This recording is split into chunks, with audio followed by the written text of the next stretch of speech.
Number 5, no LTO violation.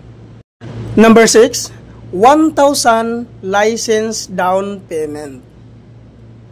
Number 7, BIR tax identification number or TIN number.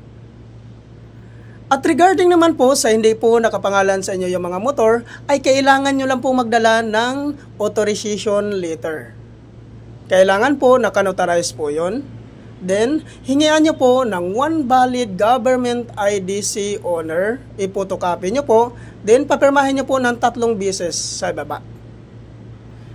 At tungkol naman po doon sa mga sikanhan po na pagkabili ng kanilang mga motor, ay kailangan nyo lang pong magdala ng deed of sale.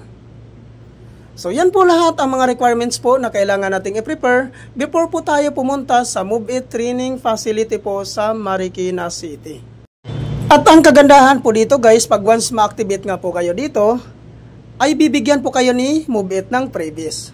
Ano po ba ang mga freebies na binibigay ni Move It? Number 1, free helmet. Number 2, free 2 long sleeves.